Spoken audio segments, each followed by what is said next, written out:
অনেক অর্থনীতিবিদের হিসেবে শেখ হাসিনার শাসনামলে বাংলাদেশ থেকে যে পরিমাণ অর্থ পাচার হয়েছে তা ৩০ বিলিয়ন বা ৩,০০০ কোটি ডলারের বেশি হতে পারে। আর বাংলাদেশ ব্যাংকের গভর্নর আহসান এস মনসুরের হিসেবে শেখ হাসিনার গত ১৫ বছরের শাসনামলে কেবল বাংলাদেশের আর্থিক ব্যবস্থা থেকেই ১৭ বিলিয়ন বা ১,৭০০ কোটি ডলারের সমপরিমাণ অর্থ পাচার হয়েছে। নিউ ইয়র্ক টাইমসে প্রকাশিত এক প্রতিবেদনে বলা হয়েছে, পাচার হওয়া টাকার প্রকৃত পরিমাণ কেউই নিশ্চিত করে বলতে পারছেন না।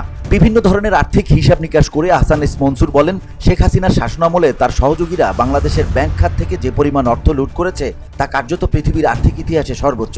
এতে বাংলাদেশের অর্থনীতির অপূরণীয় ক্ষতি হয়েছে।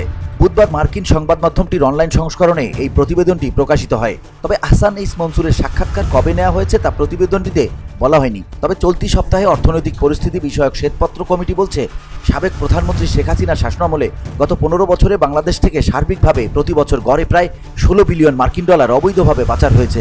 নিউ ইয়র্ক টাইমসকে আহসান এস মনসুর বলেন, সর্বোচ্চ রাজনৈতিক কর্তৃপক্ষ বুঝতে পেরেছিল লুটপাট করার জন্য সবচেয়ে ভালো জায়গা হচ্ছে ব্যাংক। এই প্রক্রিয়ায় বাংলাদেশের ব্যাংকগুলোর শত শত কোটি ডলারের সমপরিমাণ অর্থ বিভিন্ন কোম্পানিকে ঋণ দিয়েছে, যে কোম্পানিগুলোর অনেকগুলোর অস্তিত্বই নেই। এই টাকাও কখনো সম্ভবত ব্যাংকে ফিরে আসবে না। এই অর্থের একটি বড় অংশ দেশ থেকে অবৈধভাবে বাইরে নিয়ে যাওয়া হয়েছে। কেন্দ্রীয় ব্যাংকের গভর্নর হওয়ার আগে ১৭ বছর আন্তর্জাতিক মুদ্রা তহবিলে কাজ করেছেন আহসান এস মনসুর। তিনি বলেন, ব্যাংকের পুরো পরিচালনা পর্ষদ হাইজ্যাক করা হয়েছিল।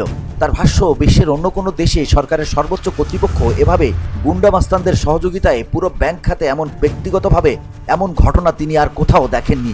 অর্থনীতির প্রসঙ্গে আহসান এস মনসুর বলেন, আগামী বছর অর্থনীতির আকাশে আরও বড় ঝড় উঠবে। এরপর অর্থনীতির আকাশ পরিষ্কার হতে শুরু করবে। গত ৫ আগস্ট ব্যাপক গণ আন্দোলনের মুখে শেখ হাসিনা ভারতে পালিয়ে গেছেন। তার ভাগ্যে কি আছে তা এখনো পরিষ্কার নয়। বাংলাদেশের অন্তর্বর্তী সরকার বলেছে তাকে ভারত থেকে ফিরিয়ে আনার চেষ্টা করা হবে। এর মধ্যে শেখ হাসিনার অন্যতম সহযোগী সাবেক সংসদ সদস্য সাইফুজ্জামান চৌধুরীর বিরুদ্ধে অর্থ পাচারে তদন্ত হচ্ছে বলে জানিয়েছেন বাংলাদেশ ফাইন্যান্সিয়াল ইন্টেলিজেন্স ইউনিটের নির্বাহী পরিচালক এ.কে.এম. এহসান। সাইফুজ্জামান চৌধুরীর বিরুদ্ধে এখন অভিযোগ গঠন করা হয়নি। তবে আল জাজিরাকে দেয়া এক সাক্ষাৎকারে সাইফুজ্জামান চৌধুরী বলেছেন, হাসিনা সরকারের বিরুদ্ধে উইস হান্ট করা হচ্ছে, তিনি তার বাইরে নন। New York Times Sheikh Hasina ও সাইফুজ্জামান চৌধুরীর সঙ্গে যোগাযোগের চেষ্টা করে ব্যর্থ হয়েছে। ঢাকায় আওয়ামী লীগের দলীয় কার্যালয় শূন্য পড়ে আছে। এরপর তারা শেখ হাসিনার মুখপাত্রের সঙ্গে যোগাযোগের চেষ্টা করেও সফল হয়নি।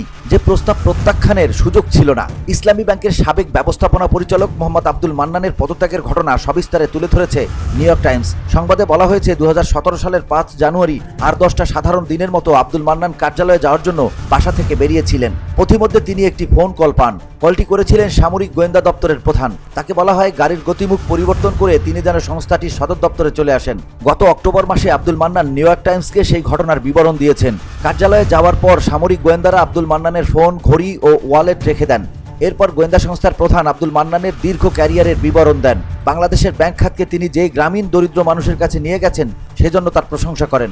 আব্দুল মান্নান ভাবছিলেন তার সময়টা বোধহয় বৃথা যাচ্ছে, কিন্তু এরপরই তাকে ইসলামী ব্যাংকের ব্যবস্থাপনা পরিচালকের পদ থেকে পদত্যাগের চিঠিতে সই করতে বলা হয়। গোয়েন্দা সংস্থার প্রধান তাকে বলেন, এই আদেশ দেশের সর্বোচ্চ কর্তৃপক্ষের কাছ থেকে এসেছে, অর্থাৎ তৎকালীন প্রধানমন্ত্রী শেখ হাসিনা তাকে পদত্যাগের নির্দেশ দিয়েছেন। কিন্তু তিনি প্রথমে পদত্যাগপত্রে সই করতে রাজি হননি। তখন ইসলামের খলিফা ওসমানের কথা মনে হচ্ছিল তার।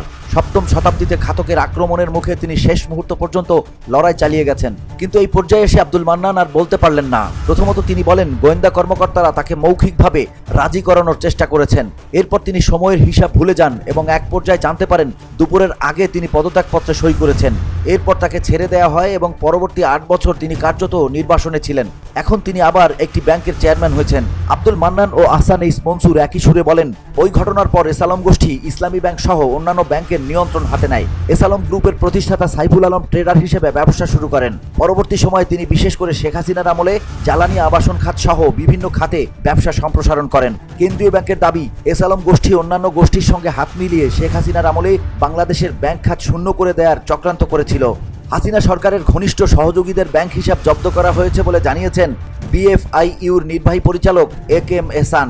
ইসলামী ব্যাংক সহ অন্যান্য ব্যাংক এসালম গোষ্ঠীর হাতে যাওয়ার পর নামে বেনামে বিভিন্ন কোম্পানিকে ঋণ দেওয়া হয়েছে, যে ঋণের বড় অংশ আর ফেরত আসেনি। ফলে সেগুলো খেলাপি হয়ে গেছে। এদিকে এসালম গ্রুপও বসে নেই। তারা আইনি প্রতিষ্ঠান কুইন ইমানুয়েলের মাধ্যমে বিবৃতি দিয়েছে, বলেছে দেশের একটি মাত্র ব্যাংক তাদের নিয়ন্ত্রণে ছিল এবং সেটা ইসলামী ব্যাংক নয়। তাদের অভিযোগ, আহসান এস মনসুর এসালম গোষ্ঠীর সঙ্গে নিপীড়নমূলক আচরণ করছেন, এমনকি যথাযথ প্রক্রিয়া অনুসরণ করা হচ্ছে না লাইফ সাপোর্টে ব্যাংক খাত। বাংলাদেশে অনেক ব্যাংক এখন লাইফ সাপোর্টে আছে বলে নিউ ইয়র্ক টাইমসের সংবাদে উল্লেখ করা হয়েছে। এমনকি যেসব ব্যাংকের আর্থিক অবস্থা ভালো তারাও সেভাবে ঋণ দিতে পারছে না। শুধু তাই নয়, আমানতকারীদের টাকা সবসময় ফেরত দিতে পারছে না। আমানতকারীদের তারা মাঝে মধ্যে টাকা তোলার সুযোগ দিচ্ছে। বাংলাদেশ থেকে যে টাকা নিয়ে যাওয়া হয়েছে সেই টাকা উদ্ধারের চেষ্টা করছে আইন শৃঙ্খলা রক্ষাকারী বাহিনী। শেখ হাসিনার দলের অনেক সদস্যের বিরুদ্ধে অর্থ পাচারের মামলা করা হয়েছে, যে অর্থ মূলত আমদানি রপ্তানির মাধ্যমে পাচার করা হয়েছে। এর মাধ্যমে যে কেবল কিছু মানুষের পকেট ভারী হয়েছে তা নয়, এতে বাংলাদেশের মুদ্রার দরপতনও হয়েছে। 2014 সালের নির্বাচনের পর থেকে বাংলাদেশ থেকে এই অর্থ পাচারের গতি বাড়তে থাকে বলে প্রতিবেদনে উল্লেখ করা হয়েছে। এরপর 2022 সালে রাশিয়া ইউক্রেন যুদ্ধ শুরু হলে বাংলাদেশের মুদ্রার বড় ধরনের দরপতন হয়। আমদানি মূল্য অনেকটা বেড়ে যায়। বিদ্যুৎ উৎপাদনের জ্বালানির দাম বেড়ে যাওয়ায় বড় ধরনের লোডশেডিংয়ের মুখে পড়ে বাংলাদেশ। অনেক ব্যাংকের নগদ অর্থের সংকট আছে। বিভিন্ন প্রতিষ্ঠানের কর্মীরা পুরো বেতন তুলতে হিমশিম খাচ্ছেন। এমনকি যেদিন বেতন দেওয়া হয় সেদিন তারা পুরো টাকা তুলতে পারেননি, এমন পরিস্থিতি দেখা গেছে। ওষুধ কোম্পানির টেনকো ড্রাগ কর্মী ছাঁটাই করতে বাধ্য হয়েছে।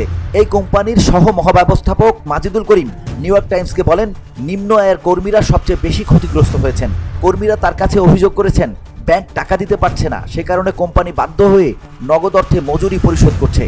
তিনি আরও বলেন, নিজের ডেবিট কার্ড দিয়েও টাকা তোলা যাচ্ছে না।